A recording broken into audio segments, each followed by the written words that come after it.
Penguin Random House Audio presents Mrs. Roosevelt's Confidante, a Maggie Hope mystery by Susan Elia MacNeal.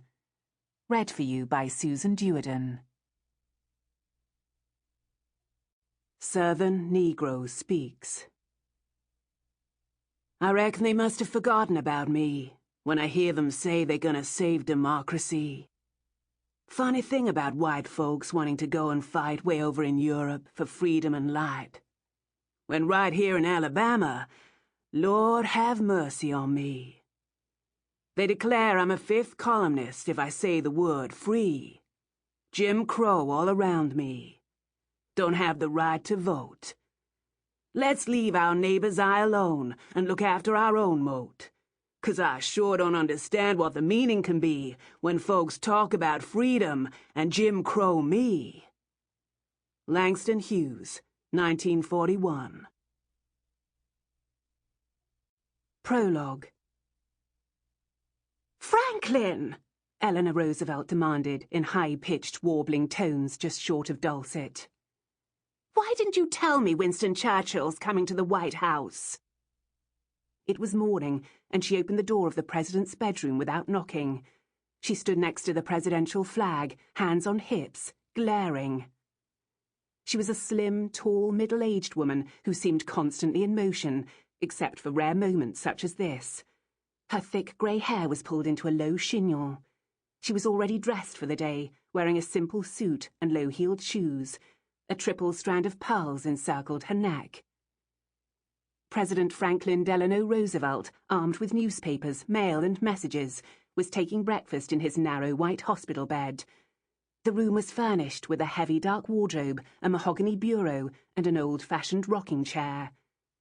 On the walls were watercolour paintings of clipper ships, an oil portrait of Isaac Roosevelt, and a framed certificate of his membership in the New York Marine Society.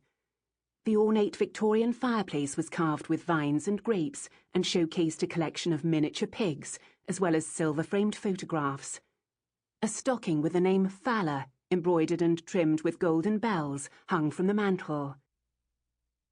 The president was recovering from a sinus infection, and his usually clear eyes were ringed and red.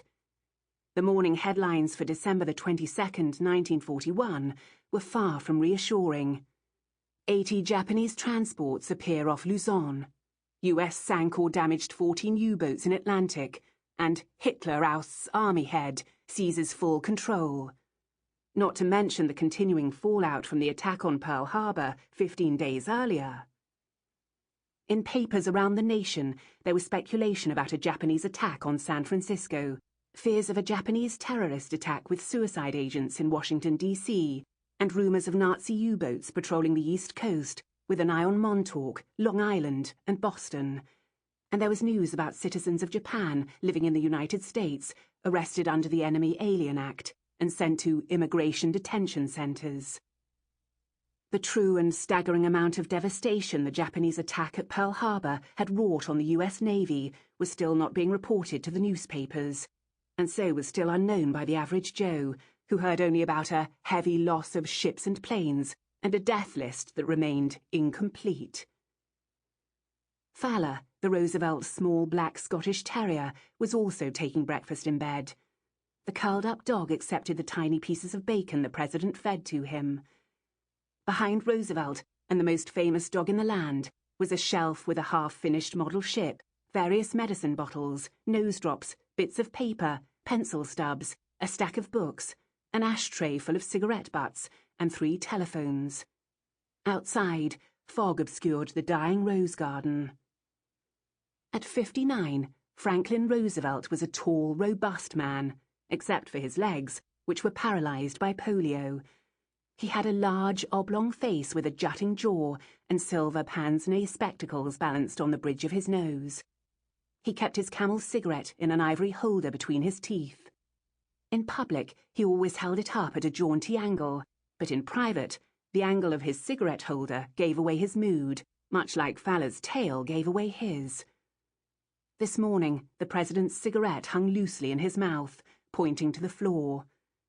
The president wiped at his nose with a monogrammed linen handkerchief. He'd known the British PM was coming ever since the attack on Pearl Harbor, but for security reasons had kept the news to himself. "Well, one of the first things we must do is remove all the art depicting the War of 1812, said Mrs. Roosevelt. "Keeping those paintings up would be a horrible gaffe." The President reached down to stroke Fallow's spiky ears. "Yes, dear." As the dog wagged his tail, hoping for more bacon, Roosevelt sneezed. "Oh, spinach!" he exclaimed. "I can't shake this lousy cold." "Bless you." The First Lady entered, long arms folded across her chest. "I think we can keep the Revolutionary War paintings, but perhaps take down George Washington."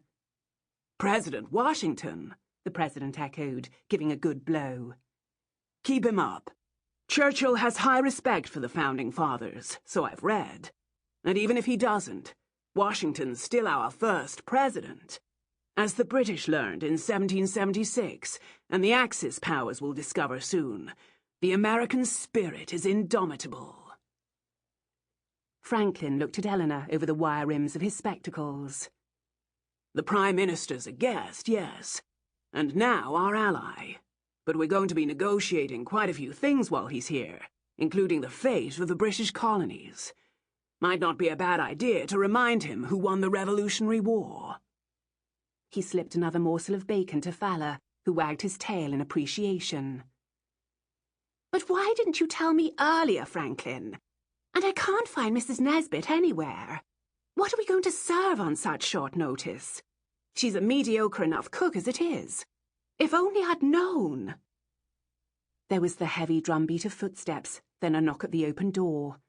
It was the President's chief butler, Alonzo Fields, a dignified coloured man, well over 6 feet tall and nearly 300 pounds. Roosevelt noticed him waiting at the door and lowered the emotional temperature.